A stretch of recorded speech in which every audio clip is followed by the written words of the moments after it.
नमस्कार दोस्तों, आपका हमारे चैनल अद्भुत ज्ञान सागर पर स्वागत है। भगवान श्री वेद व्यास जी द्वारा रचित श्री गरुड़ महापुराण के दिव्य ज्ञान के माध्यम से आज की अपनी प्रस्तुति में हम पुनर्जन्म, आत्मा, परमात्मा और जीवात्मा के बारे में जानकारी देने का प्रयास कर रहे हैं। आगे का ज्ञान लेते हुए जब गरुड़देव ने भगवान श्री हरि विष्णु जी से प्रश्न किया कि हे परमात्मन, क्या मृत्यु के बाद जीव का पुनर्जन्म भी होता है?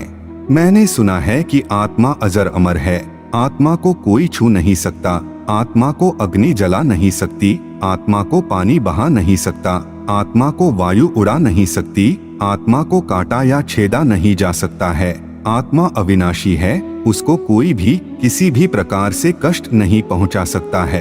तो फिर जब प्राणी की मृत्यु होती है, उसका शरीर तो जलकर भस्म हो जाता है, फिर स्वर्ग में आनंद और नरक में अत्यधिक कठोर यातना किसे मिलती है? वह कौन है जो यम मार्ग में जाने पर घोर तथा अघोर नरकों में यमदूतों के हाथों से अत्यंत भयंकर पीड़ा एवं कष्ट भोगता है? जब कोई मनुष्य पाप करता है तो उसे पाप का फल भोगना पड़ता है। यदि किसी जानवर से पाप हो जाए तो क्या उसे भी पाप का फल भोगना पड़ता है? कृपा करके यह सब ज्ञान देकर मेरा मार्गदर्शन करने की कृपा कीजिए। तब गरुड़ की जिज्ञासा को शांत करते हुए भगवान श्री हरि विष्णु ने कहा कि हे गरुड़देव, इस सृष्टि में व्यक्ति को अपने अपने कर्मों के अनुसार स्वर्ग या नरक प्राप्त होता है।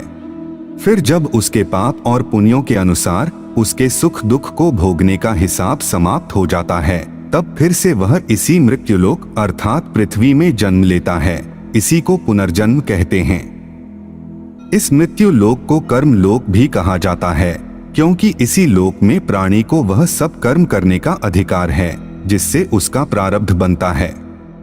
इस धरती को मृत्यु लोक भी कहते हैं, क्योंकि धरती पर ही प्राणी जन्म और मृत्यु की पीड़ा सहते हैं, जबकि अन्य लोकों में प्राणी का ना तो जन्म होता है और न ही मृत्यु।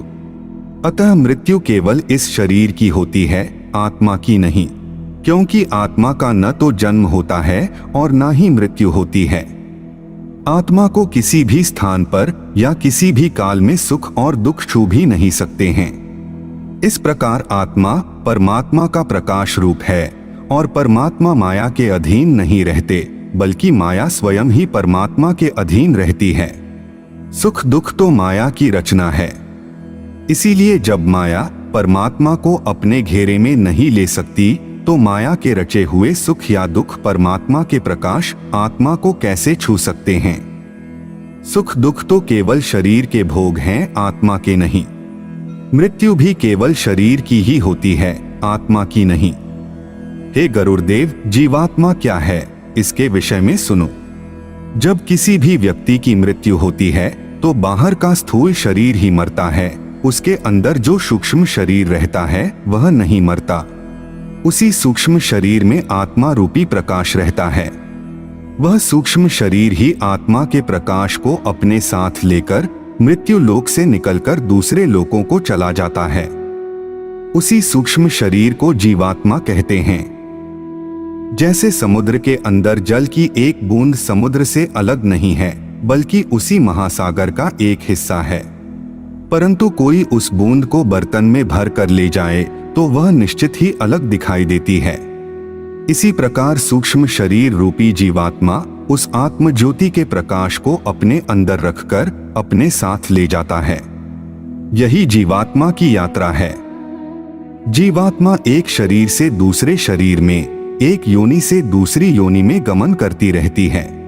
हे गरुड़देव, जीव के मुख्यतः दो शरीर होते हैं।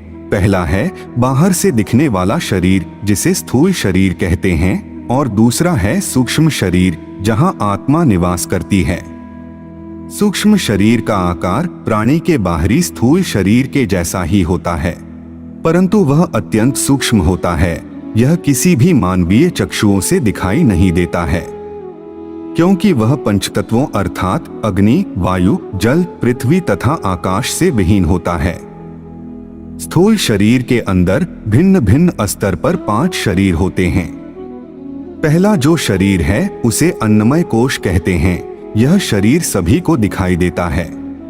दूसरा है प्राणमय कोश। यहाँ से सूक्ष्म शरीर आरंभ होता है जिसे कि देखा नहीं जा सकता। ये प्राण शक्ति का केंद्र होता है। तीसरा है मनोमय कोश। यह शरीर प्राणमय कोश से भी अधिक सूक्ष्म होता है। ये मन के विचारों से बना होता है। ये भी अत्यंत छोटा होता है। इसको भी साधारण आंखों से नहीं देखा जा सकता, परंतु जो ज्ञानी सिद्धियां प्राप्त करते हैं वो इसे देख सकते हैं। मनोमय कोश के बाद जो शरीर आता है उसे विज्ञानमय कोश कहते हैं। इसमें प्राणी का सारा ज्ञान समाहित रहता है। पांचवा जो शरीर है उसे आनंदमय कोश कहते हैं। इसी शरीर में आत्मा का निवास रहता है। मृत्यु के पश्चात जीवात्मा मनोमय कोश को धारण करके आगे जाती है। इस सूक्ष्म शरीर में उसके साथ पूर्व जन्म के संस्कार, उसकी भली बुरी वृत्तियां, उसके पाप और पुण्यों के अनुसार इस प्रकार उसके साथ जाते हैं जैसे वायु के साथ फूलों की सुगंध जाती है। मृत्यु के बाद जीवात्मा को ही अपने पाप और पुण्यों का फल भोगना पड़ता है। इसके लिए भोग योनियां बनी हुई हैं, जो दो प्रकार की हैं, उच्च योनियां और नीच योनियां। पुण्य कर्म करने वाले मनुष्य की जीवात्मा स्वर्ग में रहकर उच्च योनियों का सुख प्राप्त करती है, जबकि पाप कर्म करने वाले मनुष्य की जीवात्मा नरक में रहकर नीच योनियों का दुख भोगती है। कभी ऐसा भी होता है कि कई प्राणी स्वर्ग नरक का सुख दुख पृथ्वी लोक में ही भोग लेते हैं। जैसे कोई संपन्न मनुष्य है, महल में रहता है, उसकी सेवा के लिए दास दासियां हर समय तत्पर रहते हैं। उसका एक इकलौता पुत्र है जिसे वह संसार में सबसे अधिक प्रेम करता है और अपने आप को संसार का सबसे भाग्यशाली मनुष्य समझता है। परंतु एक दिन उसका जवान पुत्र किसी दुर्घटना में मारा जाता है, तब उस पर दुखों का पहाड़ टूट पड़ता है। संसार की हर वस्तु उसके पास होने के बावजूद भी वह अत्यंत दुखी रहता है और मरते दम तक अपने पुत्र की मृत्यु की पीड़ा से मुक्त नहीं हो पाता। इस प्रकार पुत्र के जवान होने तक उस मनुष्य ने जो सुख भोगे हैं वे स्वर्ग के सुखों की भांति थे, और पुत्र की मृत्यु के बाद उसने जो दुख भोगे हैं वे इस संसार में भी नरक के दुखों से बढ़कर थे। अतः मनुष्य को इसी प्रकार संसार में रहकर भी अपने पिछले जन्मों के कर्मों के अनुसार सुख दुख को भोगना पड़ता है।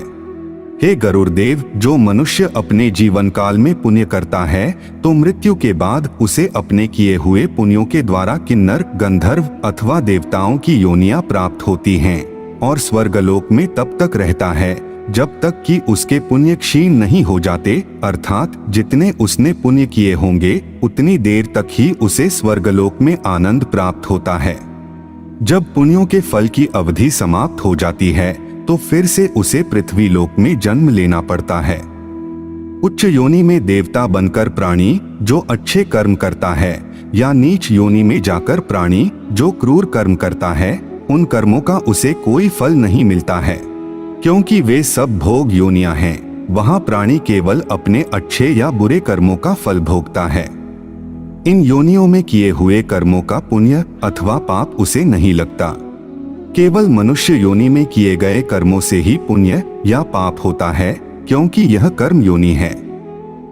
हे गरुड़देव, यदि कोई सांप किसी मनुष्य को अकारण भी डंस ले और वह मर जाए तो सांप को उसकी हत्या का पाप नहीं लगता।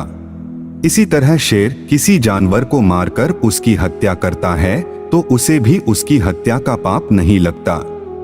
जैसे बकरी किसी की हत्या नहीं करती, केवल घास फूस ही खाती है, परंतु फिर भी वह पुण्य की भागी नहीं बनती है।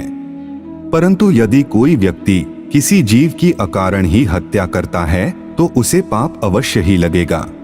पाप पुण्य का लेखा जोखा अर्थात प्रारब्ध केवल मनुष्य का ही बनता है, क्योंकि पृथ्वी लोक के समस्त प्राणियों में मनुष्य ही विवेकशील प्राणी है। उसे ही बुरे और अच्छे कर्म की पहचान होती है, दूसरा कोई भी प्राणी ऐसा विवेक नहीं रखता। इसीलिए उच्च या निम्न योनियों में जब जीवात्मा अपने पाप और पुण्य को भोग लेता है तो उसे पुनः मनुष्य योनि में भेज दिया जाता है। इसीलिए मनुष्य शरीर को मोक्ष का द्वार कहते हैं। तो यह थी पुनर्जन्म, आत्मा, परमात्मा और जीवात्मा के बारे में एक छोटी सी जानकारी। दोस्तों, आपको हमारी वीडियो कैसी लगी कमेंट करके बताएं।